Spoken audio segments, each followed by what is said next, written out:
मोहतरम अजीज़ान ग्रामी यसु मसीह के पुरजलाल बाकमाल और बेमिसाल नाम में आपकी खिदमत में इस्लाम पेश करता हूँ। मैं हूँ पादरी प्रोफेसर फरियाद गिल। और जंग के मुताल्लिक़ आप जानते हैं इसराइल और फ़लस्तीन की हमास की जो जंग लगी है, इसके ताल्लुक़ से पूरी दुनिया अभी तशवीश में है और पूरी दुनिया दो हिस्सों में बटी हुई है। इस तनाज़ा के ताल्लुक़ से जो अभी हो रहा है, पिछले दिनों में होता रहा या आने वाले वक्त में होगा, किताब मुक़द्दस में नबूवत भी है। और फिर मैंने एक वीडियो में बात की कि किस तरह से पूरी दुनिया दो हिस्सों में तकसीम है, और मैंने 6 डे वॉर की बात भी की जिसमें इसराइल ने मुख्तलिफ ममालिक के इत्तेहाद को शिकस्त दी थी।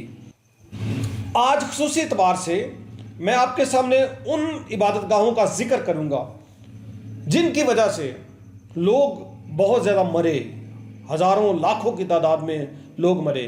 चूँकि जब मजहबी इशू होता है तो बहुत सारे लोग इसमें आ जाते हैं, उनके अकायद की बिना पर, उनके ईमान की बिना पर वो इसमें कूद पड़ते हैं। तो दुनिया भर में वैसे तो बहुत सारे ऐसे मामलात हो सकते हैं, लेकिन 4 अहम इबादतगाहों की मैं बात करूंगा आपके सामने जिनको लेकर तनाज़ात होते रहे हैं और शायद होते रहेंगे भी। तो इससे पहले हम उन चारों इबादतगाहों के ताल्लुक से सीखें, मेरी आपसे दरख्वास्त है कि अगर अभी तक आपने लोगोस टीवी सब्सक्राइब नहीं किया, सब्सक्राइब करके ऑल नोटिफिकेशन पर क्लिक भी कर दें, बहुत शुक्रिया।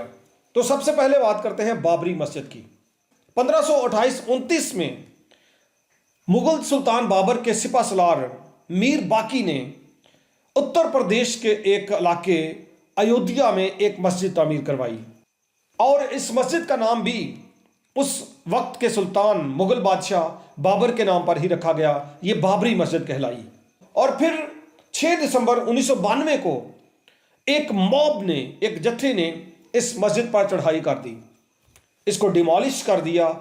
और जो बातें सामने आई वो ये थी कि ये वो जगह है जहाँ पे किसी वक्त में इनके जो राम देवता थे उसकी बर्थ हुई थी, उसकी पैदाइश हुई थी।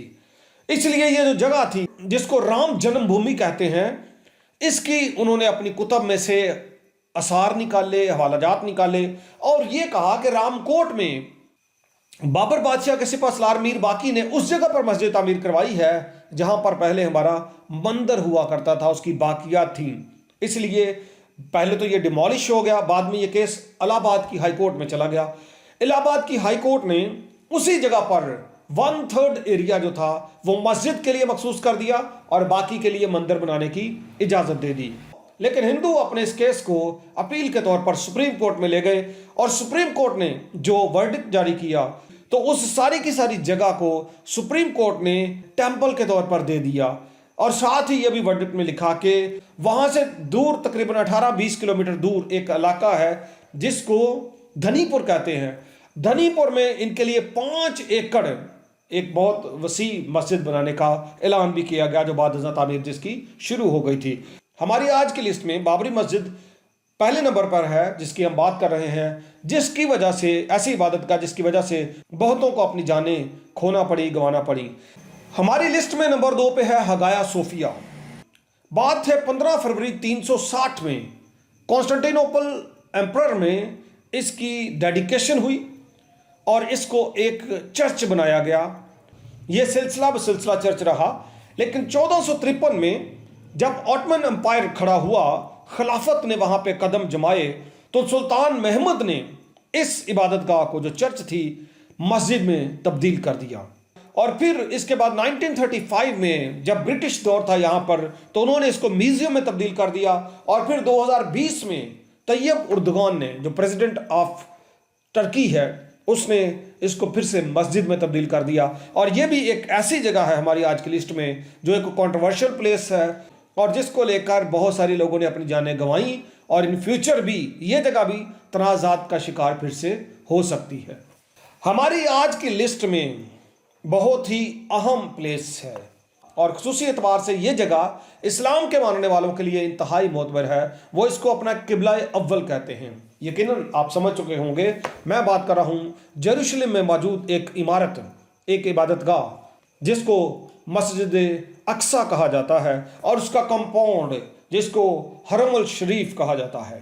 बात है 7वीं सदी कबल मसीह, 634 से 644 का वो अरसा जब राशिदुल खलीफा उमर ने यरूशलेम में एक इबादतगाह कायम की। और फिर खलीफा अब्दुल मलिक ने 685 से 705 के दरमियान में इसको बाकायदा एक मस्जिद बना दिया और फिर इसके बाद से यहाँ पे इबादत होना शुरू हो गई। 746 में एक दफ़ा बड़ा शदीद ज़ल्ज़ला आया और ये पूरी की पूरी मस्जिद ज़मीन बोस हो गई और 758 में खलीफा अब्बासिद ने इसकी तामीर नौ की और फिर एक दफ़ा ज़ल्ज़ला आया और इस ज़ल्ज़ले से फिर ये मस्जिद का इंतहाई नुकसान हुआ, बहुत ही डिस्ट्रक्शन हुई और काबिल इस्तेमाल नहीं रही। और फिर 1021 से 1036 के दरमियान में खलीफा अल-ज़ाहिर ने इसे फिर से तामीर करवाया और इसे इबादत के लिए मखसूस किया। लेकिन इसकी ख़ास अहम बात यह है कि ये जगह जो है, मखसूस जगह जो यरूशलेम में है, उस जगह के रकबे के बीच में आती है जो रकबा किसी वक्त में हमारा जो अगला चौथी प्लेस है हैकल, सहूनी हैकल में शामिल हुआ करता था। आप इस बात से वाकिफ होंगे कि आज सहूनी हैकल तो नहीं है, लेकिन हैकल का जो रकबा था उस रकबे का कुछ मखसूस हिस्सा, आउटर कोर्ट खासतौर पर जो सहन था, वो मस्जिद अक्सा के रकबे में आता है। इसलिए ये जगह इतनी कंट्रोवर्शियल है कि इस जगह को लेकर यहाँ पे तनाज़ात रहे हैं और शायद रहेंगे भी। जब तक एक सोल्यूशन है, और किताब मुक़द्दस भी वो देती है, मैं बताऊँगा आने वाले वक्त में कि क्या सोल्यूशन वो हो सकता है। और आज हमारी फहरिस्त में जो चौथी बिल्डिंग है वो है सहूनी हैकल, यहूदियों की इबादत गाह। मैंने कहा था कि इसका वो रकबा जो है वो वही था जिसके आउटर कोर्ट में, जिस रकबे में समझे कि कुछ मखसूस हिस्से में अब मस्जिद अक्सा है, लेकिन अभी कुछ एरिया खाली भी है जहाँ पे दीवारें गिरिया है, वेलिंग वॉल या वेस्टर्न वॉल, और साथ ही उसके मखसूस जगह अभी है जहाँ पे यहूदी पाक मुकाम और पाक तरीन मुकाम बना सकते हैं। लेकिन अगले हिस्से में जहाँ पे उनका सहन हुआ करता था वहाँ पे अब मस्जिद अक्सा है। अब मैं आगे बढ़ूँ तो आपको हैकले सहूनी के बारे में बताऊँ। सबसे पहले जो पहली हैकल तामीर हुई, बात है 1975 कबल मसीह की।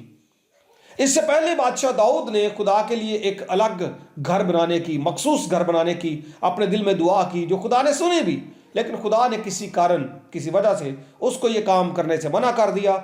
और फिर बाद में उसके बेटे ने, मुक़द्दस सुलेमान बादशाह ने खुदा के लिए एक अज़ीम शान महलनुमा हैकल तैयार की, इबादत गाह तैयार की।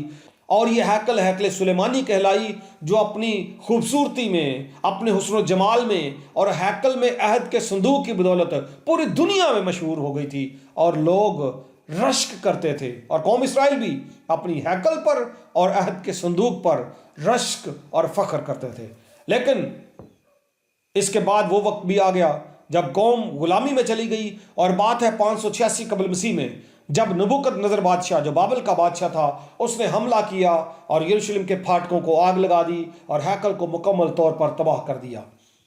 इसके बाद से 70 वर्ष की असीरी और गुलामी के बाद जब ये लोग वापस आए तो सरदार काहन यशवा बिन यहूस्तक और ज़ुरबाबेल बिन शालतिएल ने दोबारा से हैकल पर काम करना शुरू किया। और ज़ुरबाबेल बिन शालतिएल की काविशों की वजह से हैकल तामीर में आई, तो इसीलिए ये दूसरी हैकल, यह हैकल सानी जो है, इसको हैकल ज़ुरबाबेल भी कहा जाता है।